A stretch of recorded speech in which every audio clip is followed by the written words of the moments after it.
There's something haunting about a teacher who never complains, but shows up with bruises no one dares to ask about. She tried to hide them. She tried to laugh through the pain. But Keanu Reeves saw what the rest of the world chose to ignore. One quiet question, one look, and suddenly everything she had been terrified to reveal came spilling out. What Keanu did next, no one in that school will ever forget. Before we continue, I just want to say thank you for watching these stories. Your support truly means a lot. And if you enjoy powerful stories like this one, don't forget to hit that subscribe button so you never miss the next episode. Alright, let's get back to it. The first bell had already rung, echoing down the empty hallways, but the teacher's lounge remained unusually quiet. Most mornings, laughter, gossip, and the smell of burnt coffee drifted from the room, but today it felt heavy still, almost frozen in the air. And Emily Hartman could feel every ounce of it. She stood just inside the doorway, clutching a stack of freshly graded essays against her chest like a shield. Her hands trembled, not because the papers were heavy, but because the eyes in the room were. 3 teachers glanced at her, then at each other, then back at her. Their voices hushed, their whispers slicing through the air like thin knives. Emily kept her head down and forced herself toward the counter. She needed coffee. She needed something warm in her hands, so she didn't think about the purple mark blooming across her collarbone, or the larger one hidden beneath her sleeve. Just get through the day, she told herself, just act normal. But as soon as she lifted the coffee pot to pour, her wrist gave out. The pot slipped. The glass knocked against the machine. Coffee splashed across the counter, spilling over her hand, hot enough to sting. "Ow," she hissed, snatching her hand back. Before she could recover, a voice from the table snapped sharply. "Emily, seriously, again." Mr. Blackwell, the math teacher, leaned back in his chair with an irritated sigh. "You've been late 3 times this week, and now you're making a mess. Get a grip." Emily's throat tightened. "I'm sorry, I didn't mean." "You never mean to," another teacher muttered under her breath. Emily swallowed hard, blinking rapidly to keep her tears from rising. She shouldn't cry. Not here. Not today. Not when she had already cried enough the night before. She tried to hide her shaking hand behind the coffee machine, but Blackwell's eyes were already narrowing. He stood up abruptly, walking toward her with a frown. "Move your hand." Her stomach dropped. "And no, it's fine. Emily, move your hand." His tone left no room for choice. Slowly, reluctantly, she lowered the stack of essays. Blackwell's eyes widened.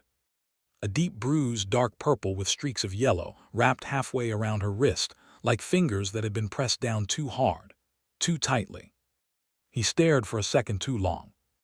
Then his expression changed, not to concern, not to worry, but irritation. "Great," he said flatly. "So you're coming to work injured now. What happened? Did you fall again?" Emily froze. "Again?" He had said again. Her breath caught in her chest. Last month when she came in limping. Last week when a bruise bloomed on her shoulder. Blackwell had asked the same question. He always asked it with the same tone. Like she was nothing but an inconvenience. Emily forced a weak smile. "I'm fine," she whispered. "Really, I just bumped into a shelf at home." Blackwell scoffed. "Right, sure." 2 other teachers exchanged a look, the kind that told her they didn't believe her. But they weren't going to ask. People rarely do. It was easier not to get involved. Emily lowered her gaze. "Please, can we just not?" But she stopped mid-sentence, because the lounge door creaked open, and someone stepped inside. Someone they weren't expecting. A tall man in a charcoal suit, his hair brushed neatly back, his expression calm but observant, like he was taking in every detail without actually moving his eyes. He carried a brown folder under his arm. He looked like a lawyer, or a consultant, or someone too important to be in a cramped teacher's lounge at 7:03 a.m. "Sorry," he said politely. "Am I interrupting something?" His voice was smooth, steady, almost gentle. Mr. Blackwell straightened instantly, clearing his throat. And no, of course not. You must be the— Yes, the man said with a small nod. Keanu Reeves, I'm here to meet with the principal. Every teacher in the room froze. Emily's heart nearly stopped. That Keanu Reeves. But no, he wasn't supposed to be here. Not today. Not at this school. Blackwell wiped his hands nervously on his pants. Right, yes, the board mentioned you'd be visiting. We didn't expect. Keanu held up a hand, politely cutting him off. I know, I arrived earlier than planned. He offered a warm, surprisingly humble smile. But as he glanced around the room, his eyes stopped. On her. Emily froze under his gaze. Not in fear, but in a strange, unfamiliar feeling. He noticed her. Really noticed her. Not the mess. Not the spilled coffee. Not her shaky hands. But her. Keanu's expression softened almost instantly. Are you all right? He asked quietly. Emily's breath caught.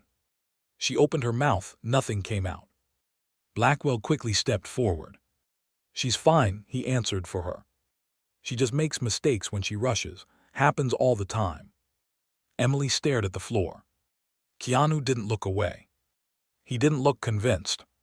In fact, his jaw tightened almost imperceptibly, as if something about the scene didn't sit right with him. Were you hurt? He asked her directly. The room tensed. Emily gently shook her head. No, I'm fine, really, it's nothing. Her voice cracked on the last word.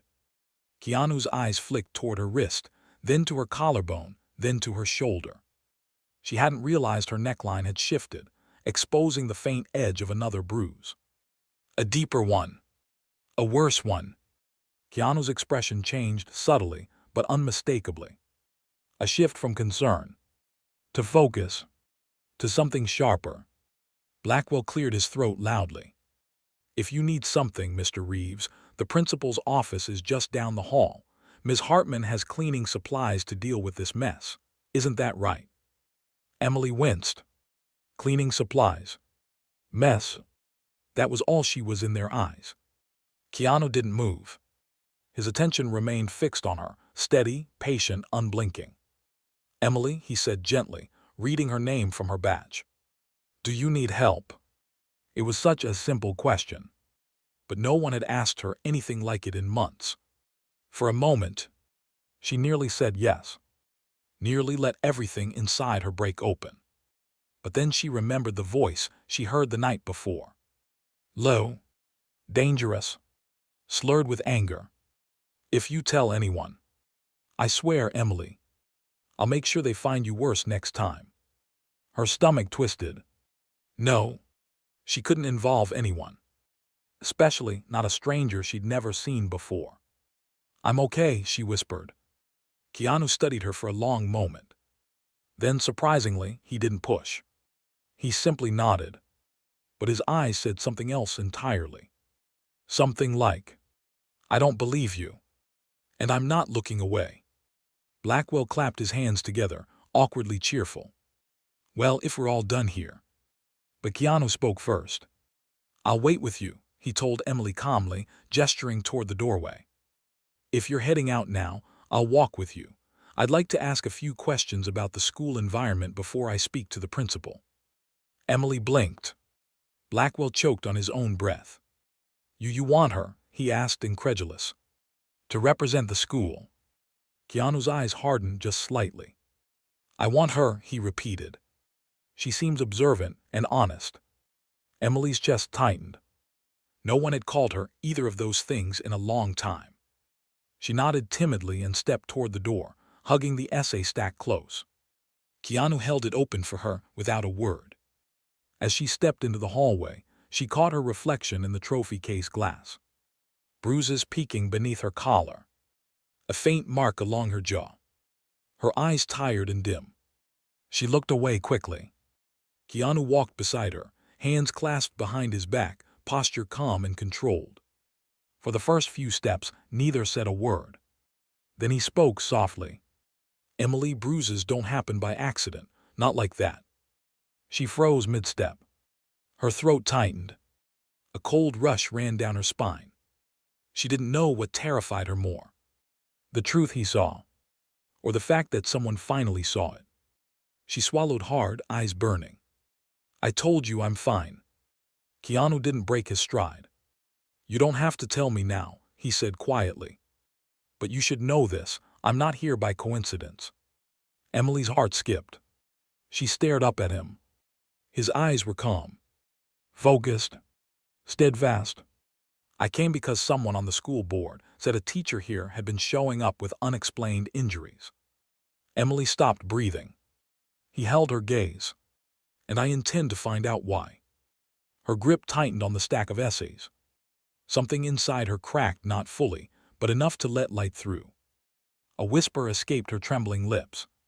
Please don't get involved. Keanu shook his head slowly. It's too late for that. Emily's breath trembled. And she didn't even realize. They were being watched. From the end of the hallway. A dark silhouette. Arms crossed. Jaw tight. Someone she prayed she'd never see here. Someone who did not want Keanu Reeves asking questions. The shadow at the end of the hallway stepped into the light. Emily's heart stopped. Daniel. Her husband. He wasn't supposed to be here. He worked nights. He hated schools. He always said he'd never waste time around whiny kids and soft teachers. And yet there he was. Dark jacket, heavy boots, jaw clenched so tight the muscle twitched. His eyes didn't look at Keanu first. They locked straight onto her. He said, voice calm in a way that made her stomach twist. Didn't know you were getting special visitors at work. Her fingers tightened around the essays until the edges dug into her skin. How did you, she began, but the words died in her throat. He held up his phone, screen face down, like it was a weapon. Principal called me, he said casually. Said there was a guest on campus, thought I should know. The air turned cold. Emily felt her knees wobble. He never came when she was sick. Never showed up when she stayed late. But the minute another man walked beside her in the hallway. He arrived. Keanu didn't move in front of her. Didn't posture. Didn't square his shoulders. He simply turned, placing himself just slightly between Emily and Daniel. Not enough to provoke, just enough that Daniel had to look past him to see her. Daniel, is it? Keanu asked quietly, reading the name on the lanyard hanging around his neck. Daniel smirked. So they told you about me? No, Keanu said calmly. Your badge did. For a moment, there was only the hum of the fluorescent lights above them. Then Daniel took a step closer. You some kind of auditor? He asked. Or just another bored pet come to tell us how to do our job? Keanu didn't blink. I'm a visitor, he replied. Here to help the school, and right now I'm walking with a member of staff who seems troubled. Emily felt that word land somewhere deep. Troubled. Not clumsy. Not messy. Not dramatic. Troubled. Daniel's lips curled. She's fine, he said. Aren't you, Em? Emily's chest tightened. The bruise on her wrist throbbed. Her instinct screamed at her. Say yes. Agree. Smile. End this. Keanu watched her. Didn't speak for her. Didn't push. He let her choose. Her throat burned. Yes, she whispered, I'm fine. The lie tasted like ash. Daniel's smile widened. He took another step forward, now standing uncomfortably close. See, he said, no problem here, so why don't you go give your little speech, Hollywood, and leave my wife alone? Keanu's eyes barely flicked. But his tone changed. Not louder. Not harsher. Just heavier. I didn't say there was a problem, he replied. I said she seems troubled. He held Daniel's gaze. Those are two very different things. Something in Daniel's eyes flashed. Listen, he muttered, I don't care who you are, you don't know anything about us, so why don't you? I know Bruises, Keanu said quietly. The hallway went dead still. Daniel froze. Emily stopped breathing. Keanu didn't look away. I've spent enough time around stuntmen, fighters, and coordinators to know the difference between a fall and a pattern, he continued. Those marks on her wrists, the ones on her neck. His gaze didn't drop. He wouldn't stare at her injuries, wouldn't make her feel displayed. He kept his eyes on Daniel. "Those don't look like accidents," he said. "They look like control." Silence. A locker slammed somewhere down another hall, a door, a shout, distant teenage noise. But in this stretch of corridor there was nothing except three people and the truth hanging between them. Daniel laughed. Too loudly. "Is that it?" he scoffed. "You show up one day, look at my wife for 5 minutes and decide you know what's going on." Keanu's voice stayed even. "No," he said, "I decided something else." He shifted his stance slightly, blocking Emily just a bit more. "I decided that from this moment on," he said. "She doesn't have to go through it alone." Emily felt tears burn hot behind her eyes. Daniel's jaw clenched, his facade slipping. "You're out of line," he growled. "This is my marriage, my private life." "The second your private life walks into this school covered in bruises," Keanu replied, "it stops being just your business." The words were soft, but they hit with the weight of a gavel. For a moment, it looked like Daniel might swing. His shoulder tensed, his hand curled. Keanu saw all of it, every micro-movement. He didn't flinch, didn't step back. He simply lowered his voice even more. "You hit me," he said quietly, "and it proves everything I already know." A beat. Daniel blinked. "You won't scare me," he muttered. Keanu shook his head once. "I'm not trying to," he said. "I'm trying to make sure Emily wakes up tomorrow without another bruise." Her hand went to her collar on instinct, fingers brushing the tender skin. He saw it. Keanu stepped half an inch aside, just enough to glance back at her. "You have a right," he said gently, "to be safe at home and at work, to not have to lie when someone asks if you're okay, to not have to hide behind 'I fell' when everyone knows you didn't." Her lips pressed together, trembling.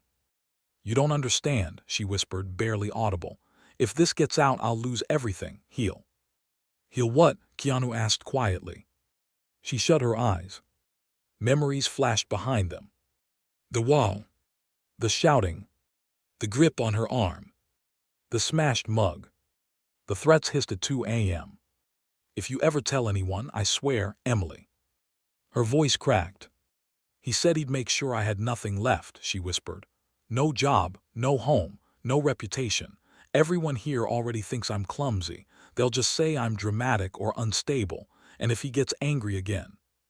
Her knees buckled. Keanu caught the essays before they hit the floor. He handed them back gently. "I believe you," he said. 3 words. Simple. But no one had ever said them to her before. Not like that. Not without judgment.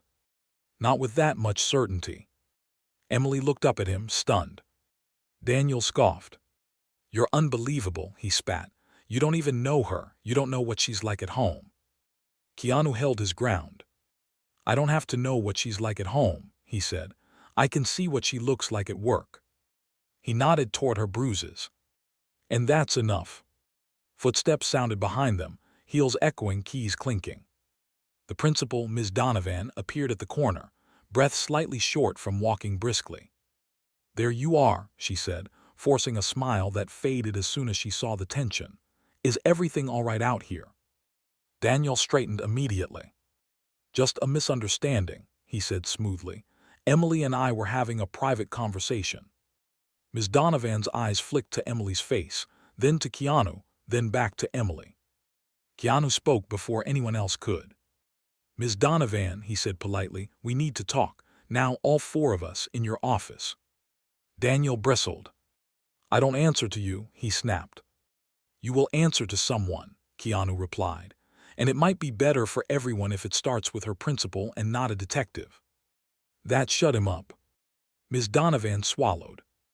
"This sounds serious," she said carefully. Keanu nodded once. "It is." The principal's office was small, cluttered with papers and framed photos of smiling students. A motivational poster on the wall read, "See something, say something." The irony made Emily's throat ache. They sat in a rough triangle, Ms. Donovan behind her desk, Emily in the chair nearest the door, Daniel on the other side, arms crossed. Keanu didn't sit.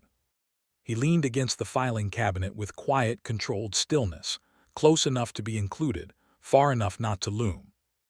Ms. Donovan folded her hands. "Mr. Reeves," she began, "as much as we appreciate your visit today, I need to ask, is this within the scope of why you're here?" Keanu nodded. "It is," he said. "I'm here to talk to the students this afternoon about paying attention to the people around them, about not turning away when someone's hurting." He glanced at Emily. "And I'm not going to stand in a building that preaches that, while the staff are left to suffer in silence." Donovan shifted, discomfort on her face but not denial. Daniel leaned forward. "Look," he said, voice calm but simmering, "my wife and I had an argument. It got heated. That's it. It's our business. It doesn't affect her work." Keanu met Donovan's eyes. "He's wrong," Keanu said. "It does affect her work. She spilled coffee today because her wrist can't hold weight. She flinches when someone raises their voice. The students see more than you think. The staff does too. They just don't know what to do about it." Ms. Donovan's shoulders slumped slightly. "Emily," she said softly, "is this true? Are you in danger at home?" Everything inside Emily screamed. "Say no. Protect him. Protect yourself from what comes after." But then another voice came. Quieter. Stronger. Keanu's from just minutes before. "You have a right to be safe." Her eyes filled. Her fingers dug into the armrests. And for the first time, she didn't look at Daniel before answering. She looked at Ms. Donovan. "Yes," she whispered, "it's true." The room went still. Daniel's face shifted, shock, then anger, then something uglier. "You're really doing this," he hissed, "after everything I've done for you." "Enough," Keanu said sharply. It wasn't loud. It was final. "We're done pretending this is normal," he continued. "We're done letting her take the blame for someone else's violence." He turned to Ms. Donovan. "With your permission," he said, "I'd like to call the liaison officer you have on file and report this officially. And I'd like Emily moved to a safe location until someone she trusts can be with her." Donovan nodded quickly, eyes wet. "Yes, yes, of course. We should have asked sooner. Emily, I'm so sorry. I saw you limping last month and I just—" "It's not your fault," Emily said quietly. But Keanu shook his head. "It's not only her fault," he said gently, looking at the principal. "We all see the signs and talk ourselves out of them. We call it respecting privacy or not wanting to assume." He looked around the small office. "But today, I'm not going to talk myself out of it."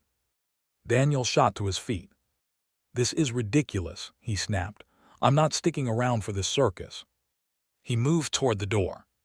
Keanu pushed off the cabinet, and in 2 calm steps, placed himself between Daniel and the exit. "You're free to go," he said. "When the officers arrive." Daniel's nostrils flared. "You think you can hold me here?" he snarled. Keanu's face remained utterly calm.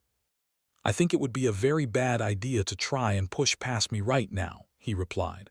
"For a lot of reasons, most of them legal." There was something in his tone, a quiet promise that this was not a man playing hero for cameras. This was someone who knew exactly how far this could go, and was ready to go there if he had to. Daniel stepped back. For the first time, he looked small. The assembly was packed. Students filled the gym bleachers, buzzing with rumors. "Keanu Reeves is here. He's doing a talk. Something happened with a teacher. Did you see the cops earlier?" Emily sat in the front row with the rest of the staff, a cardigan pulled carefully over her bruises. Ms. Donovan had refused to let her go home alone, not until they had arranged protection and support. The liaison officer had spoken to her quietly, gently, promising follow-up, safe housing if she needed it, legal options. For the first time since all of this began, Emily felt not okay, but not completely alone. Keanu walked onto the small stage. The room erupted into applause and cheers, phones out, flashes flickering like tiny stars. He smiled, gave a small wave, and waited until the noise died down. "Hey," he said simply, "thanks for having me." The mic buzzed, then settled. "I was asked to come here today to talk about kindness," he said, "about mental health, about looking out for each other. He paused. But I'm going to be honest with you, he continued. Something happened this morning that changed what I want to say. The students shifted. Teachers too. Everyone quieted. Most of you know your teachers pretty well, he said. You see them every day. You know their routines, their jokes, their moods when they've had too much coffee or not enough. A few chuckles rippled through the room. But sometimes, he continued, you also see things they don't want you to see. He glanced at the front row. At Emily. She held her breath. Maybe you saw one of them limping one day, he said. Maybe you noticed they flinched when someone dropped a book. Maybe you saw them come in with a bruise and they told you they fell.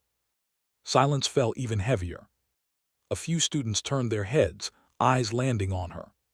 She swallowed. Keanu didn't name her. But he didn't look away from her either. This morning, he said, I met one of your teachers, a good teacher, a caring person, someone who shows up for you even when she's hurting. He let that sink in. And when I saw the bruises on her wrist and neck, he said quietly, I had a choice. I could pretend I didn't. I could tell myself it was none of my business. I could smile, give my speech, and go home. He shook his head once. I didn't take that choice.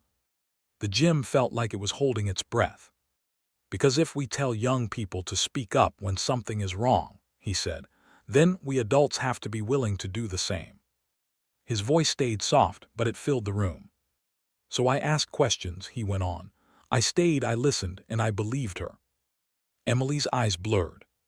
He continued. Some of you in this room might be dealing with something similar, he said. At home, in a relationship, maybe not bruises on the outside, but bruises on the inside. A few heads dropped. If that's you, he said gently, I want you to hear this. It is not your fault. It is not too late, and you are not alone. His eyes swept the room. Tell someone, he said, a counselor, a teacher, a friend's parent, the liaison officer, someone who can act. And if you're an adult in this building and a student comes to you with something like that. He paused. Don't you dare look away. Ms. Donovan's eyes glistened. Mr. Blackwell stared down at his shoes. Somewhere in the back, a student wiped his cheeks with his sleeve.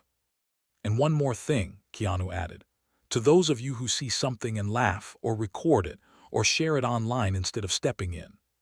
He didn't raise his tone. But it sharpened. You're not neutral, he said. You're part of the harm, and you can be better than that.